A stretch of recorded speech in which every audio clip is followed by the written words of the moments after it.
Hello, my dear friend. Welcome. Today we are here to talk about how to stop feeling like absolute hot garbage on Sunday evenings. I've been there, I've lived it, and I'm here to help. If this is your first time here, welcome. My name is Amber. I'm a meditation teacher. I used to work in tech, and I'm always thinking about how I can have a better relationship to my work so that I can have a really peaceful whole life. And if you're into that too, if you also have a complicated relationship with labor, then I hope that you will subscribe.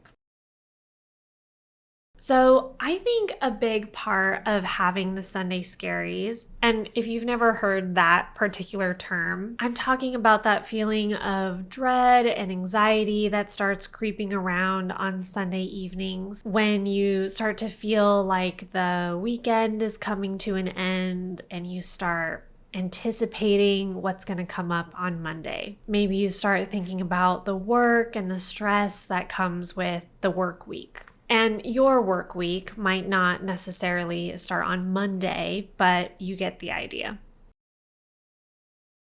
So, I think one of the main reasons why we experience this dread and anxiety when Sunday rolls around is because the work week is this behemoth, this entity. It's like this shapeless monster that you know you're going to have to deal with the next day. And because it hasn't happened yet, because we don't know what's going to come up this week, we know it might be stressful, or if you don't like your job, it might be downright terrible. And so then what happens is our minds try to pierce through this cloud of ambiguity by thinking about all the possible scenarios, like, well, what if this happens? What about this? And that's naturally going to take us out of the present moment and cause some anxiety. So, one of the first things we can do to help with that is to break it down and identify some aspects of your work week that you know you can conquer. Start to reduce some of that ambiguity by grounding it in reality. So, for you, maybe what that might look like is setting aside 30 minutes on Friday afternoons just before you log off to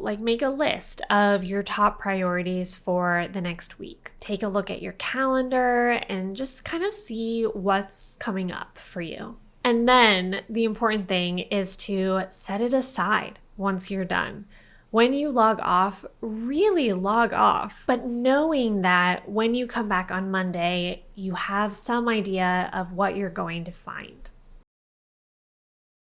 Some people like to treat Sundays as their prep day, doing laundry, grocery shopping, meal prepping, that kind of thing. Just incorporating a little or a lot of preparation so that you feel ready for what the week is going to throw at you. But just a small caveat there. This might not work for everybody. If you hate laundry and meal prepping, then saving it all for Sunday is going to make you dread Sundays even more. So if that's you, maybe do half on Saturday and half on Sunday, and also plan something that you really enjoy. So the first step, reduce ambiguity and take some time to prepare for what's upcoming.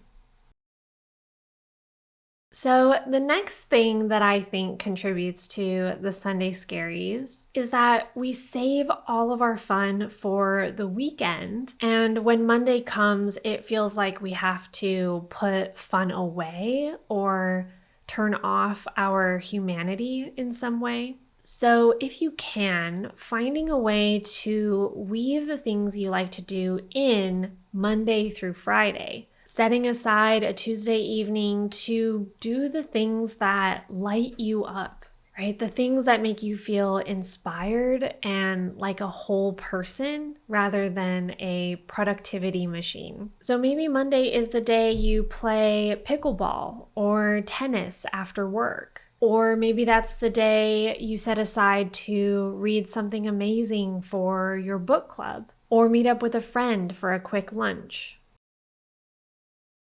Not everyone's going to be able to do this one, but if possible, maybe arranging to work from home on Mondays. And if you can help it, avoid scheduling meetings before noon just on Mondays so you have time to settle in, look over your notes, and just get mentally prepared for your week. So, with this tip, what I'm trying to get you to think about is less of Monday through Friday as work and Saturday through Sunday as life, and really notice the fact that this whole thing is life. So, finding ways to make each day or a chunk of each day just a little more supportive, with a special emphasis on that transition from Sunday to Monday.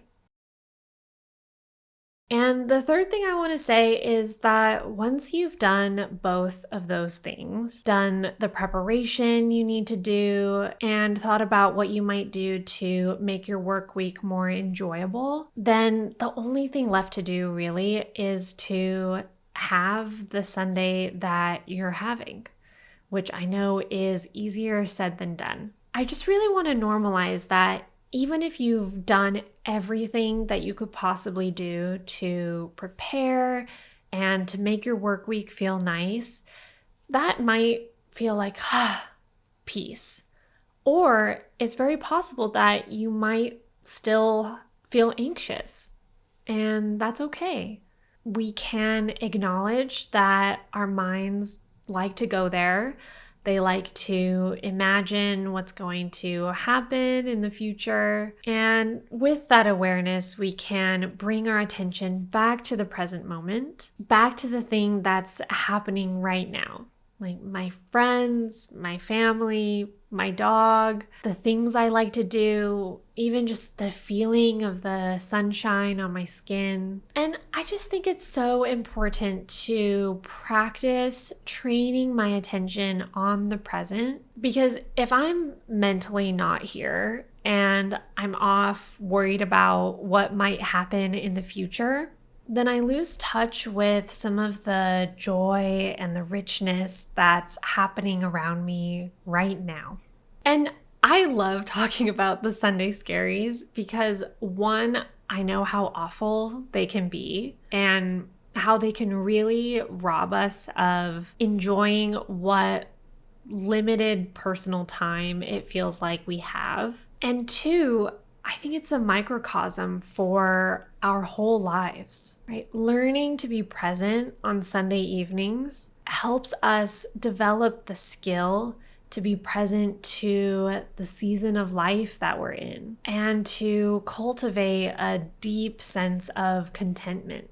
So if this is something that you could use a little help with, I have a whole playlist of guided meditations you can listen to the next time you have the Sunday Scaries. And if you happen to be brand new to meditation, I have a beginner's guide that walks you through the basics of meditation and how to get started. I put a lot of tips and tricks in there, things that I wish I knew when I first started. You can get that completely for free at meditationwithamber.com/guide. And I'll put the links down below. All right, my dear one, I hope this helps. Have a wonderful rest of your day, and I'll see you again very soon.